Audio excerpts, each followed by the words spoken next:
Hi అండి. 'Mister attitude Ravan' part 85. ఇది last episode అండి. అంటే సీజన్ 1. సీజన్ కూడా ఉంటుంది. తొందరలోనే మీ ముందుకు తీసుకొస్తాను. ఇక మనం స్టోరీలోకెళ్ళిపోదాం. చివరి వరకు చూడండి. ఇన్ఫర్మేషన్ ఉంటుంది. సీరియస్‌గా మాన్షాకి కాస్త దూరంలో ఉన్న గెస్ట్ హౌస్ లాంటి ఇంట్లో ల్యాప్‌టాప్‌లో ఏదో ఫాస్ట్‌గా టైపింగ్ చేస్తూ ఉంటాడు డింపుల్. రాజ్ దగ్గర ఆద్య ఉండడంతో ఎంతో బోర్‌గా అనిపించి అటువైపుకి వెళ్తుంది. చిన్నగా దగ్గరికి వేసి ఉన్న డోర్‌ని నెట్టుకుని లోపలికి వెళ్ళి, కీబోర్డ్ సౌండ్‌కి వస్తున్న వైపుకి వెళ్ళి పని చేసుకుంటూ ఉన్న డింపుల్‌ని చూసి, "ఏంటి సాఫ్ట్‌వేరా మీరు?" అంటుంది. నిశ్శబ్దంగా ఉన్న ఇంట్లో ఒక్కసారిగా వినిపించిన ఆమె గొంతుకి ఉలిక్కిపడి అటువైపు చూశాడు. చేతులు ఫోల్డ్ చేసుకుని అతన్నే చూస్తూ ఉన్న వర్షాన్ని చూసి, "నువ్వేంటి ఇక్కడ?" అంటాడు.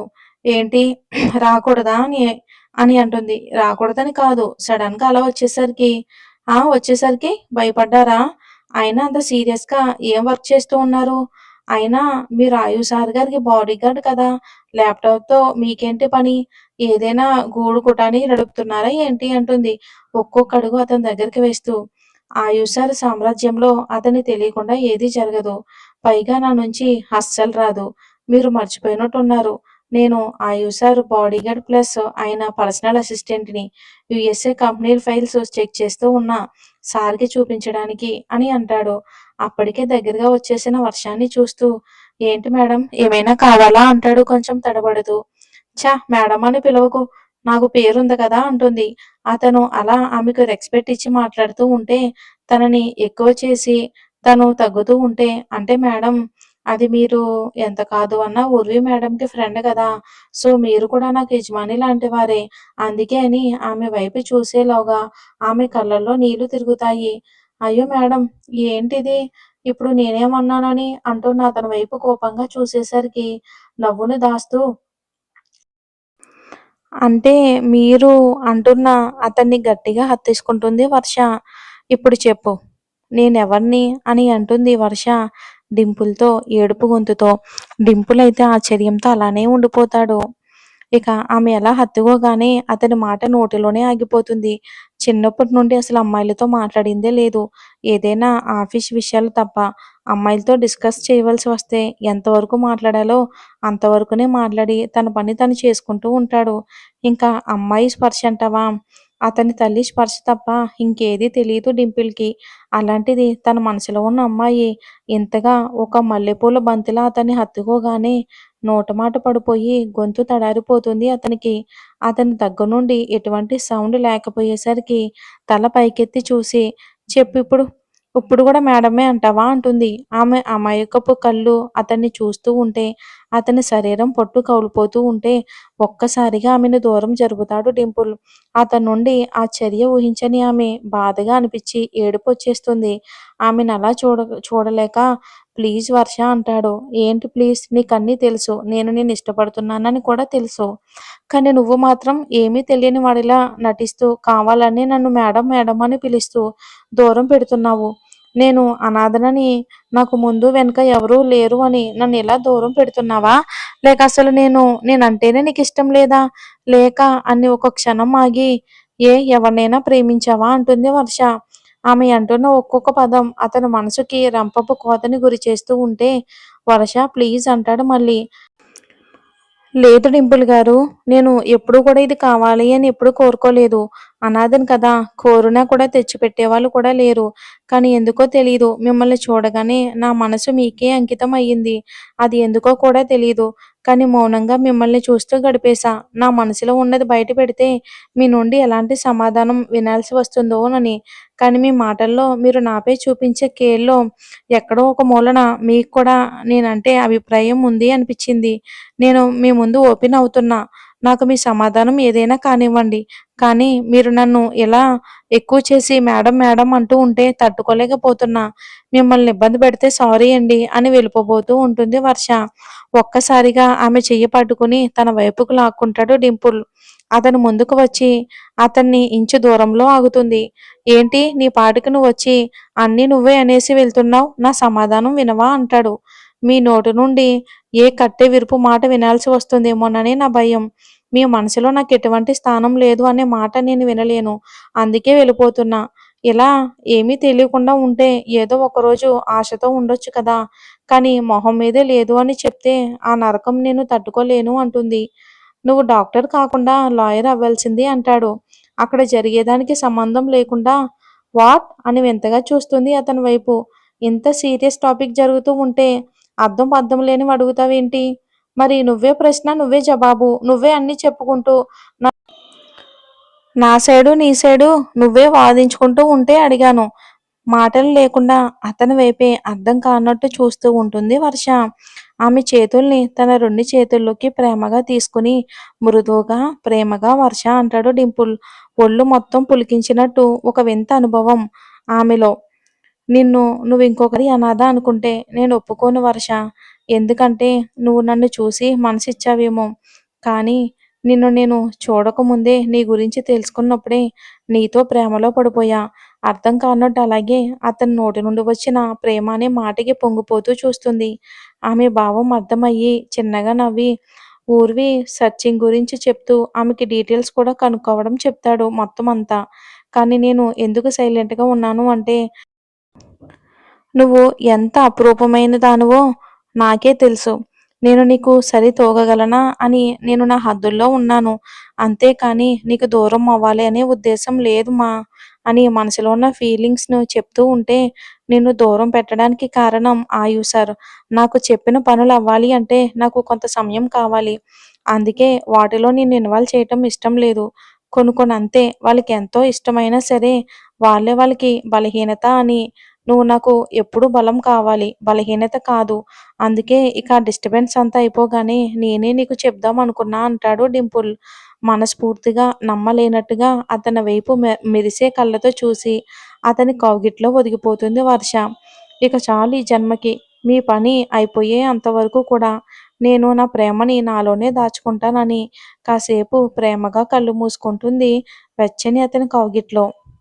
అత్తా, నువ్వెంత కోపంలో ఉన్నావు. ఇప్పుడు కొన్నాళ్ళతో మాట్లాడడం అవసరమా? అని భయంగా అడుగుతుంది ఈషా పాప. అవసరమే. వాడు పక్కదారి పడుతూ ఉంటే తల్లిగా నేను చూస్తూ ఉండాలా? లేదు, అస్సలు లేదు. ఇలా జరగడానికి వీల్లేదు. ఆయుపై గెలవాలి అంటే వాడు నాకు ఆయుధం కావాలి అని అంటూ ప్రకాష్ ఇంటివైపు వెళ్ళనిస్తుంది కారుని.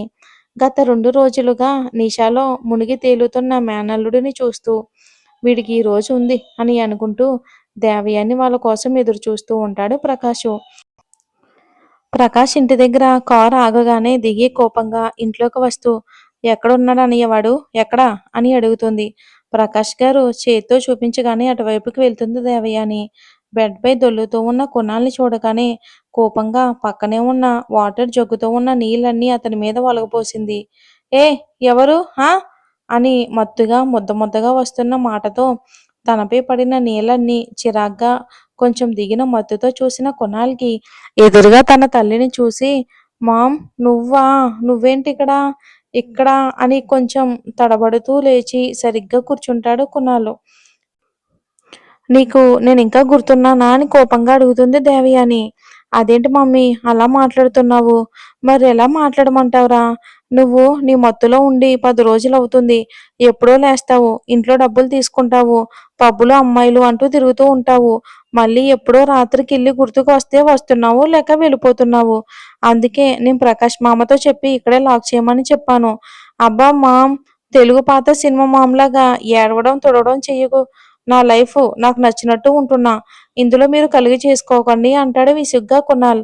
సరేరా సరే, నేను కలుగ చేసుకోను. నువ్వు నీ లైఫ్‌లో ఎలాగైనా తిరుగు. ఏమైనా చేసుకో. కానీ నువ్వు ఇలా అనుకునే ముందు ఒకసారి నేను చెప్పేది విను. నువ్విలా తిరిగి తందనాలు ఆడటానికి నీకంటూ డబ్బు సంపాదన ఏమీ అవసరం లేదా? What nonsense ma'am! నేను సంపాదించడం ఏంటి? మనకున్నది చాలదా? ఉన్నది. ఏముందిరా నీకు? నీకేమీ లేదు. అంతా నీ అన్న ఆయువు దగ్గరే ఉంది. వాడు నీకు నీ తండ్రికి భిక్ష పడేస్తే వాడితో నువ్వు సిగ్గు లేకుండా తిరుగుతున్నావు అంటుంది కోపంగా. మామ్ అని అంటాడు కోనాల్ గట్టిగా కోపంగా. వీడి మీద ఏదో ప్రయోగం చేస్తుంది దేవయాని.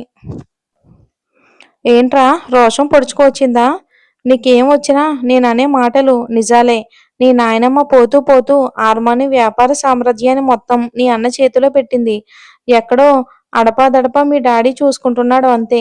ఇక ఆస్తులంటావా?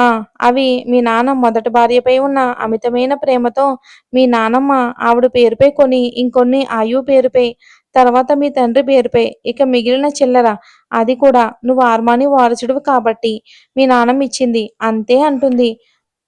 వాట్? అలా ఎలా అమ్మా? డాడీకి మేమిద్దరం కాబట్టి ఏదున్నా నాకు, ఆయువుకి సమానంగా పంచాలి కదా అంటాడు కోపంగా కునాల్. చెప్తున్నా కదరా నీకు అన్యాయం జరిగిందని. నువ్వు నా కొడుకువి కావటమే నువ్వు చేసుకున్న నేరం. నన్ను కనీసం ఒక మనిషిలా కూడా చూడటం లేదు మీ నానమ్మ. మీ డాడీని నేను ఏదో వలలో వేసుకుని పెళ్లి చేసుకున్నానని ఆవిడ అభిప్రాయం. అందుకే నేనంటే చిన్నచూపు. అలాగే నువ్వు నా కడుపున పుట్టావు గనుకనే నీకు కూడా నాలాంటి సత్కారమే చేసింది ఆవిడ గారు. ఇక ఈ ఆయువైతే నన్ను తల్లిలా కాకున్నా సాటి ఆడదానిలా కూడా చూడడు నాన్న. నీకు తెలీదురా నీకోసం నేను ఎన్నెన్ని అవమానాలు భరిస్తూ ఉన్నానో. ఎలాగోలా మీ అన్నకి ఈషాకి పెళ్లి చేసి వాడిని యూఎస్ఏకి పంపి జాగ్రత్తగా ఈ ఆస్తి అంతా నీ పేరుపై చేద్దాం అనుకునే లోపే ఎక్కడి నుండి ఊడిపడిందో తెలీదు.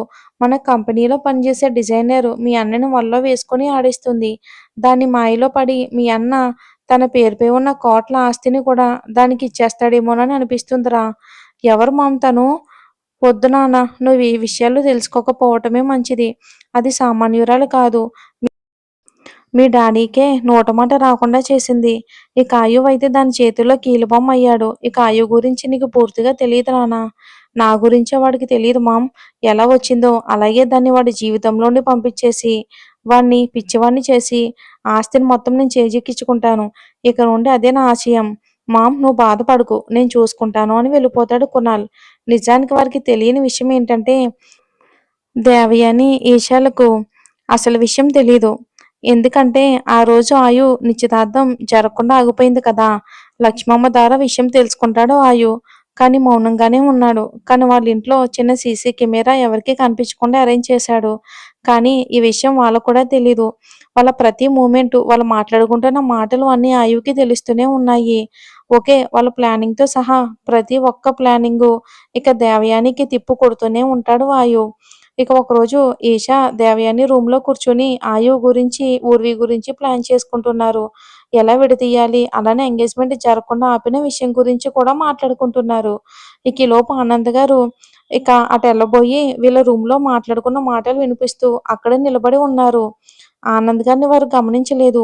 ఆ మాటలు విన్న ఆనంద్ ఒక్కసారిగా షాక్‌తో అలానే నిలబడిపోయాడు. ఇక తట్టుకోలేక వెంటనే దేవయానినని దగ్గరగా వెళ్లి చెంపపై అటు ఇటు వాయిస్తూ ఉన్నాడు.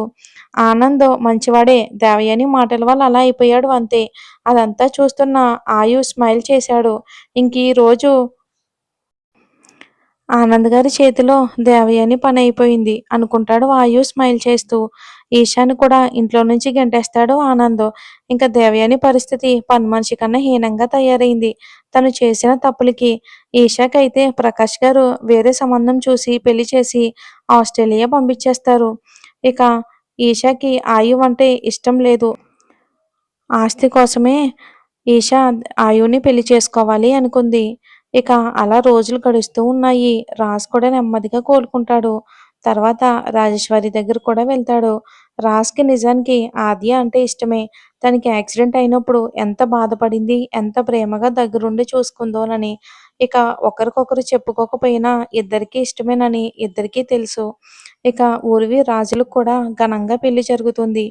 ఇంకా డింపుల్, వర్షకి, నెక్స్ట్ మన ఆద్య, రాజ్‌కి ముగ్గురు జంటల్ని మొత్తానికి అలా మనం సెట్ చేసేసామన్నమాట. ఇక అలా ఒక సంవత్సరం తర్వాత ఊర్వి, ఆయువుల పెళ్లి ఘనంగా జరుగుతుంది. ఇక కుట్రలు, కుతంత్రాలు ఏమీ లేవు. చాలా హ్యాపీగా జరిగింది వాళ్ళ పెళ్లి. ఇటు వర్ష, డింపుల్ అండ్ రాజ్, ఆద్యలు కూడా ఇక ఘనంగా దగ్గరుండి పెళ్లి జరిపించారు సంతోషంగా. ఆ టైంలోనే ఆద్య కూడా రాజ్‌కి ప్రపోజ్ చేసింది. నీ నోటి నుంచి ఈ మాట ఎప్పుడు చెప్తావా అని ఎదురు చూస్తూ ఉన్నాను ఇన్నాళ్ళ నుంచినని తనని ప్రేమగా హత్తుకుని ఐ లవ్ యూ టూ అని చెప్తాడు. ఇక రాజ్‌కి ఇటు అమ్మ ప్రేమ, ఇటు భార్య ప్రేమ కూడా దొరికింది. ఊర్వి కూడా తల్లిదండ్రులా చూసుకునే ఒక భర్త దొరికాడు. ఇంకా డింపుల్, వర్ష కూడా హ్యాపీ.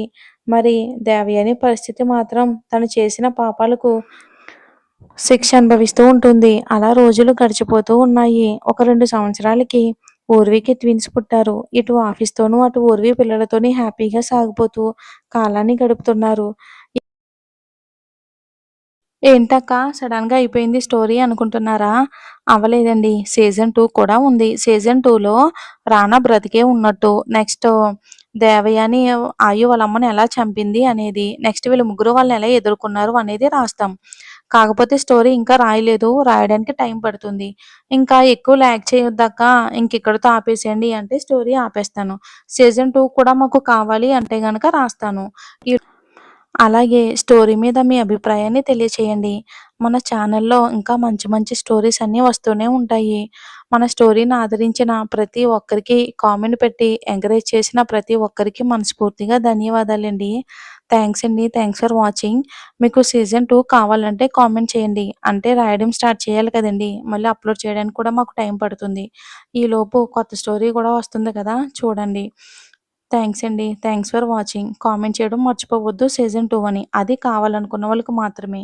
లేదు అంటే ఇక్కడితో ఎండ్ చేసేస్తాను స్టోరీ. థాంక్స్ అండి.